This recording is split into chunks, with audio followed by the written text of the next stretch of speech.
বিসমিল্লাহির রহমানির রহিম। আজকে বাংলাদেশ জাতীয়তাবাদী যুবদল, ছাত্রদল ও স্বেচ্ছাসেবক দল কর্তৃক আয়োজিত এই কর্মসভার মঞ্চ উপবিষ্ট সকল যুবদলের জেলা, ছাত্রদল, স্বেচ্ছাসেবক দলের জেলা, সিটি কর্পোরেশনের 1 নম্বর ওয়ার্ডের নেতৃবৃন্দ এবং উপস্থিত আমাদের সাথে বিশেষ অতিথি হিসেবে উপস্থিত আছেন চট্টগ্রাম দক্ষিণ জেলা বিএনপির সংগ্রামী সদস্য সচিব, চট্টগ্রাম বিশ্ববিদ্যালয়ের অন্যতম অধ্যাপক প্রফেসর ডক্টর আল ফুরকান সাহেব। আজকে এই অনুষ্ঠানটা আমরা বিএনপির জন্য কিছুদিন আগে করেছিলাম, তো এই অনুষ্ঠানটা আজকে আবার করছি। একটা বিশেষ কারণ আছে। আমাদের এখানে সামাজিক মাধ্যম, বিশেষ করে ফেসবুক ইউজ করেন কয়জন আছে? সবার।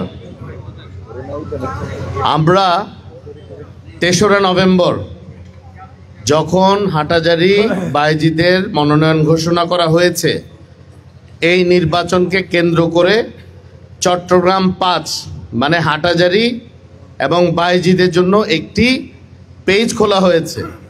আপনারা কি সবাই সেই পেজটা ফলো করছেন বা লাইক দিয়েছেন? সবাই দেন নাই। এই মিটিংয়ে থাকা অবস্থায় ওই পেজটা খুঁজে ওই পেজটাকে লাইক দিবেন, ফলো দিবেন। কারণটা বলছি, বাংলাদেশে অতীতে যেভাবে নির্বাচনগুলো হয়েছে, এই নির্বাচনটার সাথে কিন্তু কিছু মৌলিক পার্থক্য থাকবে, অবশ্যই থাকবে। কারণ 2024 সালের 5ই অগাস্টের পরবর্তী সময়ে কিন্তু বাংলাদেশের রাজনৈতিক যে কালচার বা যে সংস্কৃতি, সেটার ব্যাপক পরিবর্তন হয়েছে। এখন আমি সেদিন একটি মাদ্রাসায় জিয়ারত করতে যাচ্ছি, হঠাৎ করে একদল ছেলে জিয়ার সৈনিক এক লড়াই করে স্লোগান দিচ্ছে এশারের নামাজের সময়। তা আপনার কি মনে হয় যতগুলো মুসল্লি ওখানে উপস্থিত ছিলেন বা যতগুলো মানুষ বা যতগুলো আলেম মাশায়েখ ওখানে উপস্থিত ছিলেন, ওনারা কি জিনিসটা পজিটিভলি নিয়েছেন? তাহলে কেন দিলেন? ভাইয়াকে খুশি করার জন্য। এইগুলোর কারণে কিন্তু বিএনপির ইমেজের ক্ষতি হচ্ছে। কারণ এই জিনিসটা আমি ব্যক্তিগতভাবে খুবই অপছন্দ করি। আপনারা অনেক সময় স্টেজের মধ্যে বিরাট একটা চেয়ার দেন আর বাকিগুলো ছোট ছোট ছোট ছোট চেয়ার দেন। সাম্রাজ্যবাদ শেষ হয়ে গেছে অনেক আগে। কলোনিয়ালিজম যেটা আমরা বলি, এক সময় বাংলাদেশে ভারত মহাদেশে, উপমহাদেশে ইংল্যান্ডের থেকে ভাইসরয় পাঠাতো, লর্ড পাঠাতো সাদা চামড়ার, আমাদেরকে চালানোর জন্য। তো সেই যুগ তো শেষ, সেই যুগ শেষ। কিন্তু আমাদের মনের মধ্যে থেকে সেই যুগ শেষ হয় নাই। আমরা এখনো চিন্তা করি নেতারা এতই বেকুব যে ওনাদেরকে একটু বড় চেয়ারে বসে ওনাদের সামনে 2-4টা স্লোগান দিলে মনে খুশি হবে। আসলে জিনিসটা তা না। এইটাতে যেমন আমাদের ক্ষতি হয়, মানুষের সামনে আমাদের পারসেপশনটা নষ্ট হয়। কি মনে হয়? এই যে আমি দেখি আমি কোনো জায়গায় গণসংযোগ করতে গেলে এমন একটা হুড়াহুড়ি হয়, আমি যে উদ্দেশ্যে গণসংযোগ করতে যাই এটা একদমই ব্যর্থ হয়ে যায়। মানুষ বিরক্ত হয় যে ভাই এই লোকটা কখন এলাকা থেকে যাবে। কারণ আপনারা পুরাটা এলাকা একটা অস্থির করে রাখে। মনে হয় কি আমি পঙ্গু লোক, মানুষ ধাক্কা ফেলে দিচ্ছেন, আমাকে ধরতেছে, আমি হাঁটতে পারি। বারবার বলা সত্ত্বেও কিন্তু এই জিনিসটা বন্ধ হচ্ছে না। তো যেটা দিয়ে শুরু করলাম যে এই পেজটা কেন ফলো করা উচিত, আমি কয়েকটি হাঁটাজারির সমস্যা নিয়ে ভিডিও দিয়েছি ছোট ছোট। আমার পরিকল্পনা কি, আমি কি করতে চাই, তা আপনারা আমার পক্ষে কিভাবে ভোট চাচ্ছেন যদি আপনারা জানেনই না আমি কি করতে চাচ্ছি, কিভাবে করতে চাচ্ছি। তো এটা কি আপনাদেরকে জনে জনে বারবার বলা সম্ভব? ডিজিটাল প্ল্যাটফর্মে রিলস দেখতেছেন, গান দেখতেছেন, অনেক কিছু দেখতেছেন সবাই। তো একটা পেজ ফলো করলে তো আপনার কোনো খরচ হচ্ছে না, বরঞ্চ ওই পেজের আপডেট যদি দেখেন আপনি দেখবেন হাটাজারি বায়েজিদ নিয়ে বিএনপির পরিকল্পনা কি। বিশেষ করে বিএনপি মনোনীত প্রার্থী হিসেবে, আপনাদের প্রার্থী হিসেবে আমার পরিকল্পনাটা কি, তাহলে আপনারা যখন মানুষের কাছে যাবেন বলতে পারবেন। যেমন আমি একটি মাদের স্বাস্থ্য সেবা নিয়ে একটি ছোট রিল করেছি। সেখানে কি বলেছি, যে বাংলাদেশের স্পেশালি গ্রাম অঞ্চলে আমাদের হাটাজারিতে গর্ভকালীন সময় বা আগে পরে মহিলাদের যে সেবাটা লাগে, মিডওয়াইফ বলেন, ধাত্রী বলেন, যাই বলেন, সেটি কিন্তু খুব ট্রেন না। এই কারণে অনেক ধরনের কমপ্লিকেসি, অনেক সময় গর্ভাবস্থায় শিশু মারা যাচ্ছে বা মা মারা যাচ্ছে। তো এইটা প্রতিরোধ করতে গিয়ে আমরা প্রতিটি ইউনিয়নে হেলথ সেন্টারে প্রশিক্ষিত মিডওয়াইফ রাখবো, চেষ্টা করব একটি স্ত্রীরোগ বিশেষজ্ঞ বা গাইনি ডক্টর রাখতে চেষ্টা করব। তা এখন এত বড় একটা পরিকল্পনা নিলাম, যদি আপনারাই না জানেন মানুষকে কিভাবে বলবেন ধানের শীষ ভোট দাও? কেন? ধানের শীষ বাংলাদেশের সবচেয়ে জনপ্রিয় প্রতীক, ঠিক আছে, কিন্তু এই প্রতীক দিয়ে যদি শুধু পার পাওয়া যেত, তাহলে কি আমাদের নেতা জনাব তারেক রহমান সাহেব এই আন্দোলন সংগ্রাম চলাকালীন সময় 2023 সালের জুলাই মাসে রাষ্ট্র মেরামতের 31 দফাকে উনি দিতেন? কেন দিয়েছেন? দেশে যে একটি রাজনৈতিক বিপ্লব, রাজনৈতিক সংস্কৃতির একটি বিপ্লব যে হচ্ছে, এটা উনি আজ করতে পেরেছেন। তখনই 5ই আগস্ট 2024-এর আগেই, 1 বছরের অধিককাল সময় আগে উনি এটা বুঝতে পেরেছিলেন যে বাংলাদেশে প্রথাগত রাজনীতি আর চলবে না। কিন্তু আমরা ওনাকে ভালোবাসি, আমরা সারা জীবন স্লোগান দিয়ে যাচ্ছি আমাদের নেতা জনাব তারেক রহমানের পক্ষে। কিন্তু ওনার যে ফিলসফি, ওনার যে কথা বলার ধরন, ওনার যে অমায়িক আচরণ, ওনার যে নম্র ভদ্র ওনার ব্যবহার, ওনার যে একদম স্বাভাবিক চালচলনের যে একটি পুরো রাস্তাটা লাগে, তো এইটাকে আপনার মনে হয় সমাজে খুব ভালোভাবে নেয় মানুষ? সব কিছুই জানি, সব কিছুই বুঝি, কিন্তু কি, কিন্তু আমরা মানতে চাই না। কিন্তু মানতে হবে। কেন জানেন? আমি ইলেক্টেড হওয়ার জন্য না,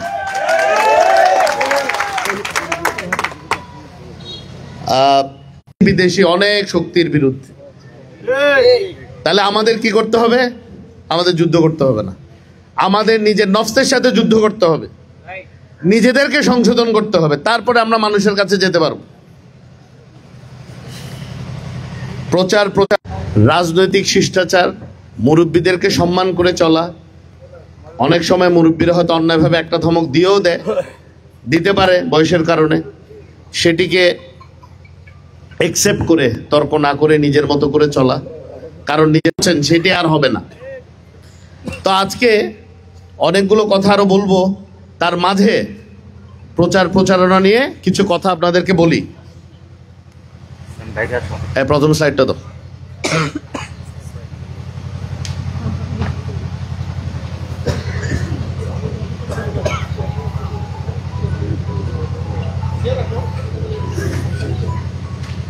এটা একটু বড় হয় না?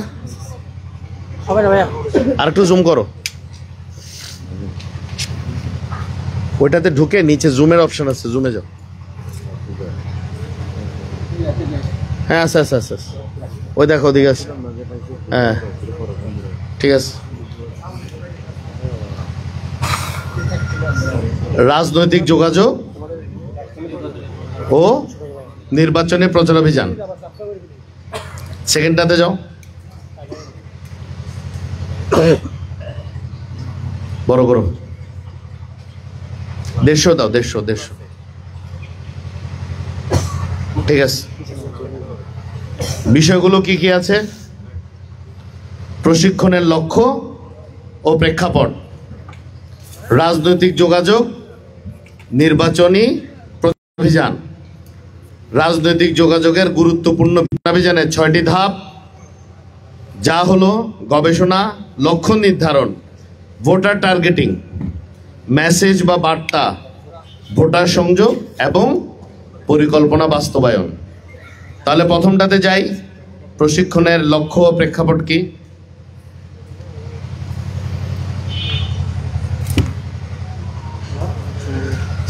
থার্ড পেজে যা, তুমি কোন পেজে গেলা?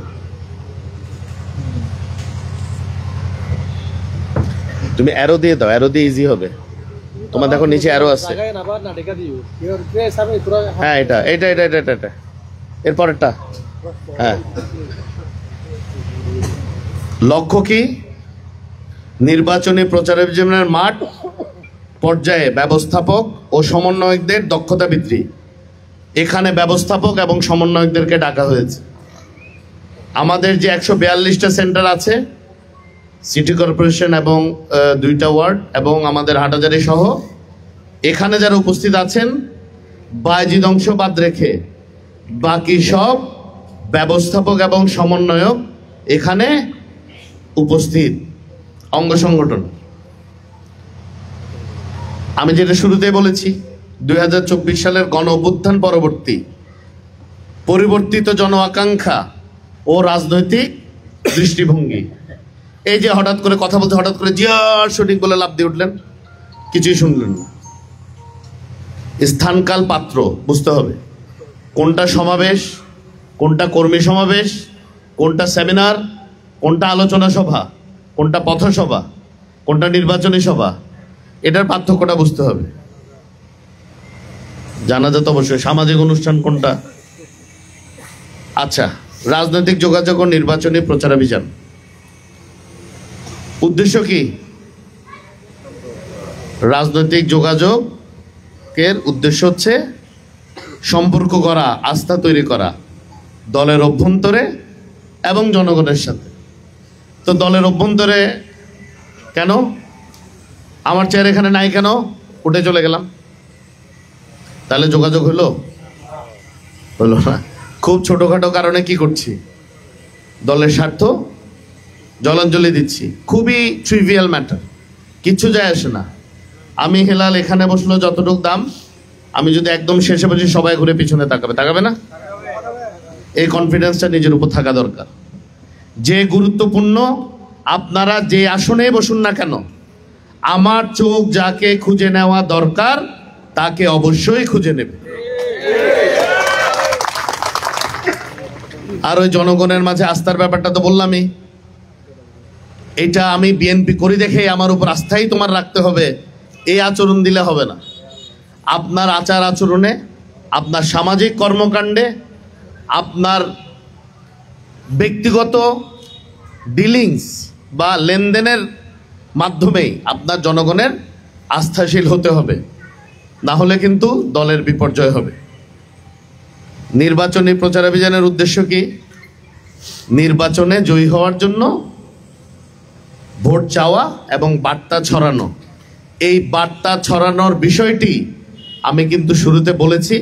আমাদের ফেসবুক বা সামাজিক মাধ্যম ফেসবুকে একটি পেজ আছে যেটির নাম চট্টগ্রাম 5/চিটাগং 5।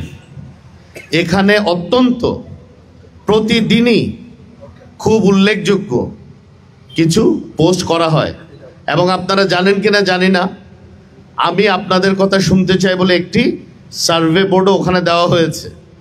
প্রথম দিন থেকে আজকের দিন পর্যন্ত 350 কোয়েরি আমাদের এখানে এসছে, যার কিছু যদি বলি অনেকে এখানে লজ্জিত হবে, ওই জন্য আর বলছি না।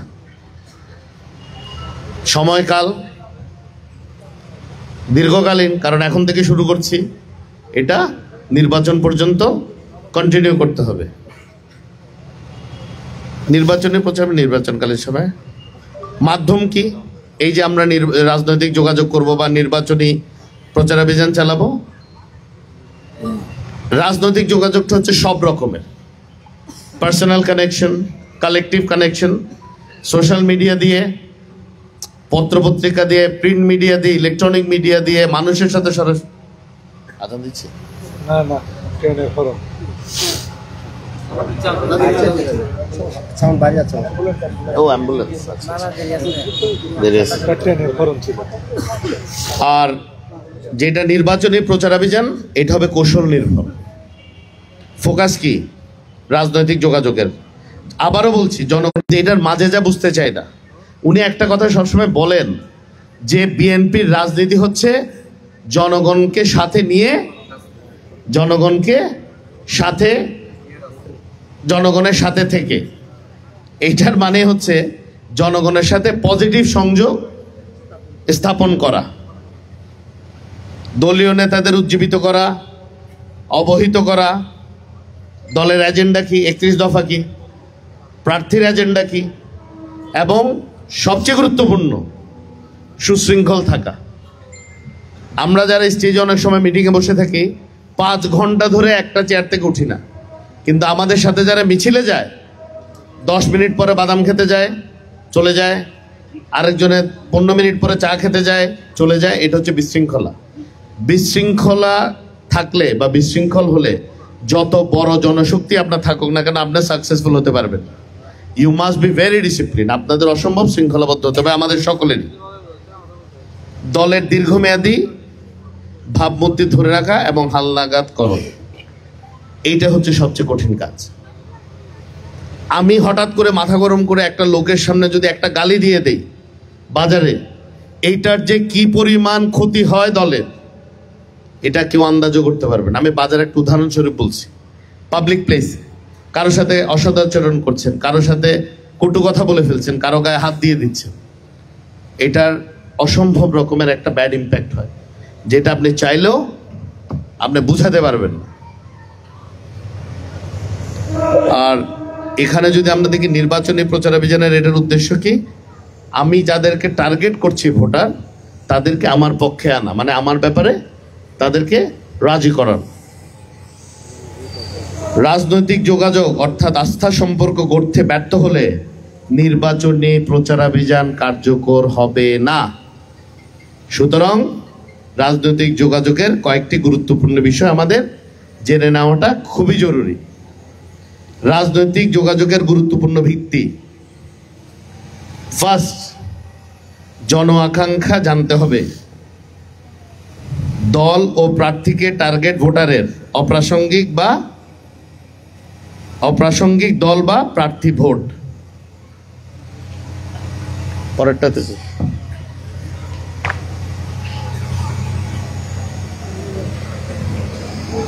যে আমি হেডলাইনগুলো দিলাম তার সাথে আপনি দেখবেন আপনাকে অলওয়েজ রেলিভেন্ট থাকতে হবে। বাংলাদেশে এখন ভূমিকম্প হচ্ছে, আপনি দোয়া চাচ্ছেন সাইক্লোনের জন্য, তাহলে মানুষ তো আপনাকে বোকা ভাববে। হচ্ছে ভূমিকম্প দোয়া না করে সে দোয়া পড়াচ্ছে সাইক্লোনের, তুফানের। তার মানে কি, মানুষ কি চাচ্ছে, মানুষের সমস্যা কি, তার সাথে যেন আপনার কাজের কর্মের সামঞ্জস্য থাকে। এক মিনিট।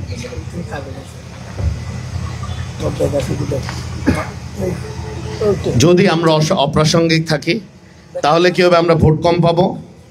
জন আকাঙ্ক্ষার প্রতিফলন না থাকলে আবারও একই কথা, আমাদের যোগাযোগটা ব্যর্থ হবে।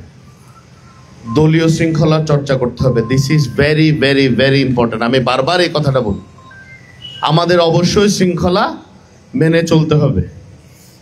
শৃঙ্খলা বলতে শুধু একজন এক জায়গায় বসে থাকলাম তা না, চেইন অফ কমান্ড, নেতার নির্দেশ মানা এবং দল যে সিদ্ধান্ত দিচ্ছে সেটা মানা, এটা খুবই গুরুত্বপূর্ণ। বাংলাদেশে আপনি যদি লক্ষ্য করেন, যেই সকল নেতারা বা নেত্রীরা দলের সিদ্ধান্ত মানেননি, তাদের নামগন্ধ আজকে অনেকে কেউ জানে না, কিন্তু তারা একসময় দলে খুবই গুরুত্বপূর্ণ নেতৃত্বে ছিলেন। দলীয় শৃঙ্খলা টপ প্রায়োরিটি। তারেক রহমান সাহেবের বক্তৃতা যখন শুনি, তখন বাংলাদেশে মানুষ মনে করে বাংলাদেশ আসলেই মনে হয় শান্তির দিকে যাবে, একটা শান্তির পথে যাচ্ছে, একটা সমৃদ্ধির পথে যাচ্ছে, একটা ঐক্যবদ্ধ উন্নত রাষ্ট্রের দিকে যাচ্ছে। আর আমাদের বক্তৃতা যখন শুনে মানুষ মনে করে কি বাবারে বাবারে, মনে হয় আবার দ্বিতীয় বিশ্বযুদ্ধ লাগে। তাহলে আমাদের সাথে কিন্তু কি থাকতে হবে, দলের প্রধানে কি বার্তাটা দিতে চাচ্ছেন, দলের প্রধান কিভাবে দেশটাকে চালাতে চাচ্ছেন, তার সাথে অবশ্যই আমাদের কাজ এবং আচরণে মিল থাকতে হবে। এবং দলের সবাইকেই, এটা মানুষের জন্য না, দলের সবাইকেই এই বার্তাটা প্রচার করতে হবে। আজকে আপনাদেরকে যে ডেকে কষ্ট দিয়েছে, আমি যে কথাটা বলছি হয়তো এগুলো তো জানি, কিন্তু আবারও বলছি, কারণ জেনে যখন বাস্তবায়ন করছেন না, এই জন্যই বারবার আপনাদেরকে এই কথাগুলো বলা, যাতে জেনে কিছুটা হলেও বাস্তবায়নের চেষ্টা করেন। শৃঙ্খলা না থাকলে বিশ্বাসযোগ্য হবে না। এখন মানুষকে যদি বলেন আমি সোনার বাংলাদেশ গড়ব, ওদিক দিয়ে আপনি যাওয়ার সময় লাথি মেরে তার হোন্ডাটা ফেলে দিচ্ছেন, তাহলে ও বুঝছে আপনি কোন সোনার বাংলাদেশ বানাবেন। অত বোকা বাংলাদেশিরা নাই। যদি অত বোকা থাকতো তাহলে শেখ হাসিনা এখনো অবৈধভাবে দেশের প্রধানমন্ত্রী থাকতো। আর আপনি যদি অবাস্তব অবান্তর কথা বলেন, হঠাৎ করে বলে দিলেন হাটাজারিকে তো আমার নেতা সিঙ্গাপুর বানায় ফেলবে, তখনও বলবে আপনিও পাগল, আপনার নেতাও পাগল, বিশ্বাস করবে না। টার্গেট ভোটারের কাছে গ্রহণযোগ্যতা থাকতে হবে, এটা খুব গুরুত্বপূর্ণ। এবং এখন যে কথাটা বলবো কেউ ব্যক্তিগতভাবে নেবেন না, কেউ এটাতে কষ্ট পাবেন। ভোট কারা চাইতে যাবে আপনারা বলেন? হ্যাঁ, দাঁড়ান দাঁড়ান দাঁড়ান, বলেন বলেন, আর বলেন না, সুন্দর কথা বলছেন, দাঁড়ান। Right right right, thank you, ধন্যবাদ, বসে, ভেরি গুড, ওই সুন্দর কথা বলেছে, আমার জন্য কথাটা সহজ করে দিস। ভোট ঘরে ঘরে তারাই চাবে যারা সমাজের কাছে এবং ওই ভোটারের কাছে গ্রহণযোগ্য ব্যক্তি বলে পরিচিত। এবং গ্রহণযোগ্যকে অগ্রহণযোগ্যকে এইটা ওই ব্যক্তি অবশ্যই জানেন, জেনে ভোট চাইতে যাবেন। উনি যদি গ্রহণযোগ্য হন উনি সেটাও জানেন, উনি যদি অগ্রহণযোগ্য হয় সেটাও উনি জানেন। তো এই দায়িত্বটা আপনাদের উপর আমরা রাখলাম। এবং দেখেন, গ্রহণযোগ্য কিন্তু আজকে হলে কালকে হতে পারবেন না। মানে আমরা যদি গ্রহণযোগ্য, মানে আজকে আমি খারাপ ছিলাম কালকে গিয়ে গ্রহণযোগ্য না, এটা একটা টাইম লাগে। হাটাজারিতে আমরা ওই দিন বড়দিঘির পারে একটা মিছিল করলাম 10 থেকে 12 ঘন্টার মধ্যে। এই কি করছে দেখছো, শৃঙ্খলা গেছে। আমরা একটা মিছিল করলাম, ওই যে 7ই নভেম্বর উপলক্ষে র্যালি করলাম। মানুষের আমাদের উপর 17 বছরের আস্থা এবং বিশ্বাস ছিল বলেই মাত্র 10 থেকে 12 ঘন্টার নোটিসে 20,000-এর উপরে মানুষ আমাদের সাথে শরিক হয়েছে। এটা একদিনের ব্যাপার না। তাহলে আমাদের যে গ্রহণযোগ্যতার বিষয়টা, এটা কিন্তু দীর্ঘমেয়াদী হতে হবে। মানে অনেক দিন ধরে ওরা জানে না লোকটা কি আছে, আমাদের সাথে আস, আমাদের বিপদ আপদে ছিল, লোকটা ভালো, ফেরেশতা তো কেউই না। আমরা যদি আমরা কম্পেয়ার করি মেজরিটিতে আমাদেরকে ভালো বলা যায়। আর অ্যাগেন একই কথা, যদি গ্রহণযোগ্যতা না থাকে তাহলে ভোটের বাক্স খালি থাকবে। এখন আরেকটা প্রশ্ন, কোন রাজনৈতিক যোগাযোগের ধরন টার্গেট ভোটারকে সবচেয়ে প্রভাবিত করে? যখন আপনার দলের কারোর সাথে টার্গেট ভোটারের সরাসরি সংযোগ ঘটে, পজিটিভ অথবা নেগেটিভ। যেমন আপনি তার সাথে সম্মানজনক আচরণ করলে, অথবা দলের কারো দ্বারা সে সরাসরি ক্ষতিগ্রস্ত হলে। এটা সোজা বাংলা, বোঝা গেছে? মানে এতক্ষণ ধরে যা বলতেছি বারবার কিন্তু ঘুরে ফিরে কি কথা আসতেছে, যে মানুষের কাজে লাগলেই মানুষ আপনার প্রতি আস্থা রাখবে।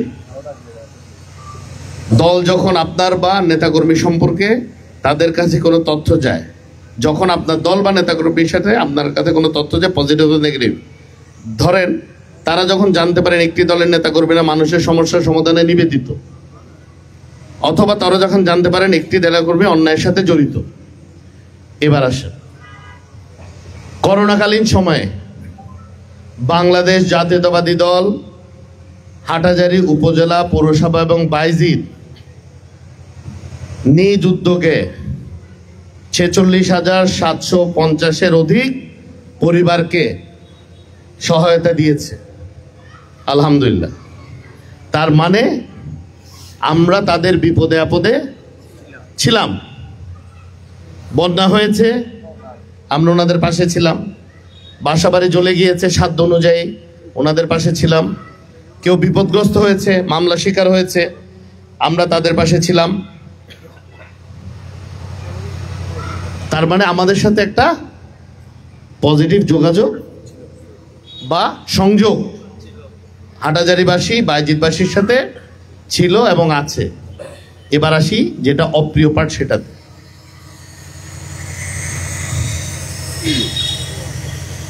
ছোট ছোট ছেলেরাও, আপনারা না, দলের নাম বিক্রি করে ইদানিং সালিশ বিচার করে।